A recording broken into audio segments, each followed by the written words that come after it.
आप इनके शिक्षक बनिए, इनको पढ़ाइए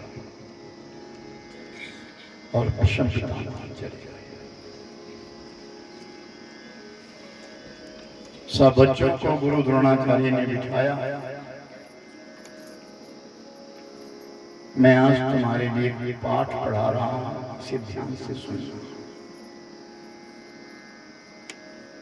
सत्य से जीवन सुधरता है,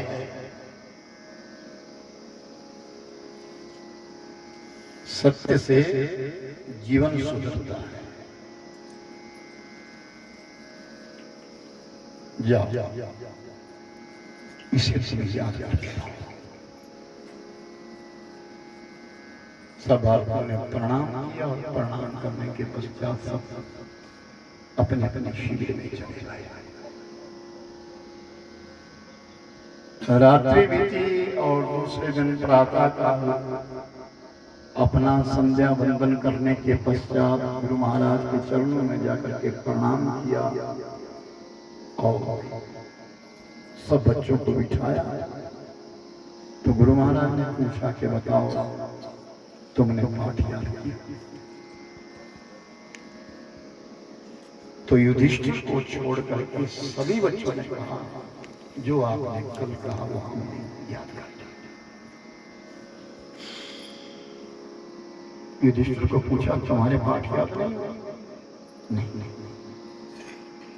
मेरे पाठ याद नहीं।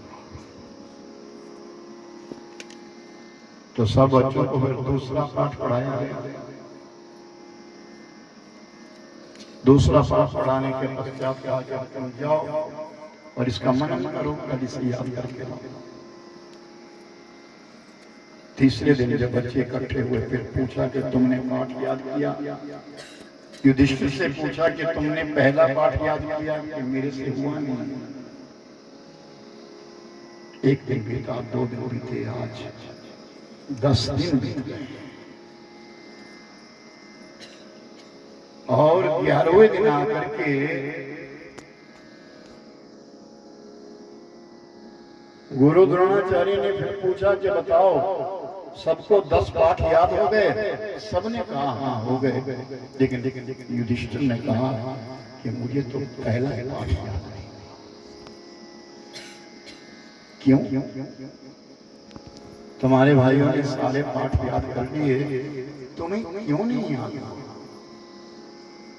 तो युधिष्ठिर ने कहा महाराज आपने कहा कि सत्य से जीवन सुधरता है, अगर ये पहला ही पाठ याद हो जाए तो और पाठों को याद करने की आवश्यकता ही नहीं। अगर हमारे जीवन में सच्चाई आ जाए तो और कुछ करने की आवश्यकता नहीं, क्योंकि सत्य नाम परम पिता परमेश्वर है। कल आप लोगों ने सत्य के ऊपर कथा सुनी, राजा हरिश्चंद्र जी महाराज की कथा सुनी, जो सत्य के ऊपर अटल रहे और अंत में फिर अयोध्या के राजा बने।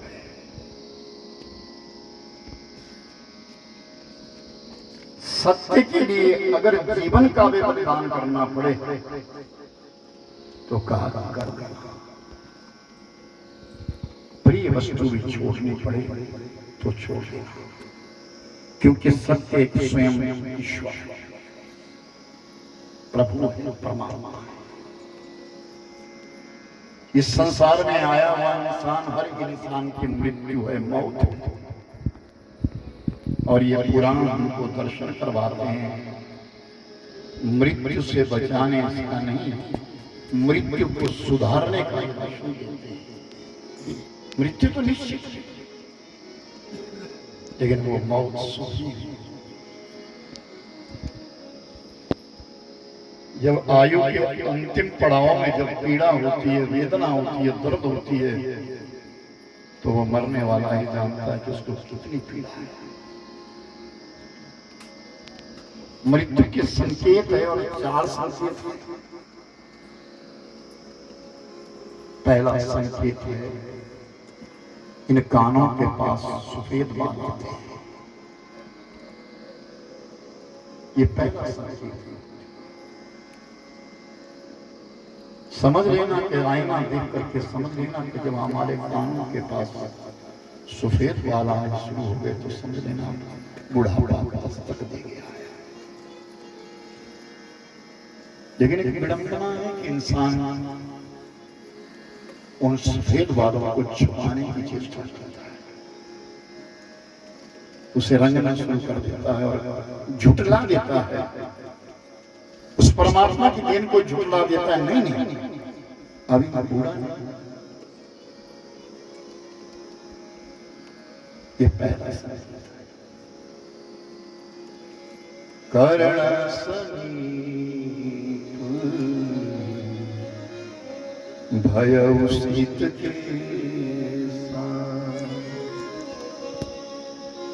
मन हो जठर पना हर्ष उपदेशा।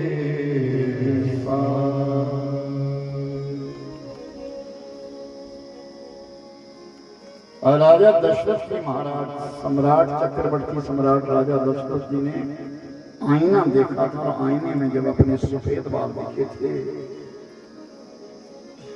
तो मन से अंदर से एक आवाज आई, मन हो जठर पन हर्ष उपदेशा। राजन तू बूढ़ा हो, इस राजगादी को छोड़ दे, राम को राजा बना। अब तो बूढ़ा हो गया, भगवान की ओर निकल। तुम्हारे गुरु महाराज ने जो तुम्हें मंत्र दान किया है, नाम दान किया है, वो तुम्हें तरने तारने के लिए। तुम कितना जाप कर रहे हो उसका।